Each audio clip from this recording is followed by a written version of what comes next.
खलनायक देखे जी। तो क्या संजय दत्त बनना चाहते संजय दत्त की हूँ जी मैं।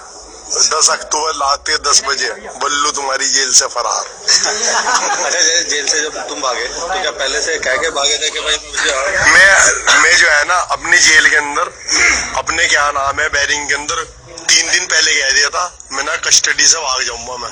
अच्छा। आज ही और उसी दिन भाग गया मैं। इस दिन भागे क्या कह के आए थे अपने आने क्या क्या आया था क्या?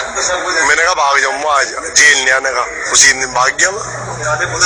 तो अब जैसे अब जेल में ले जाएंगे कितने दिन रहोगे जेल में?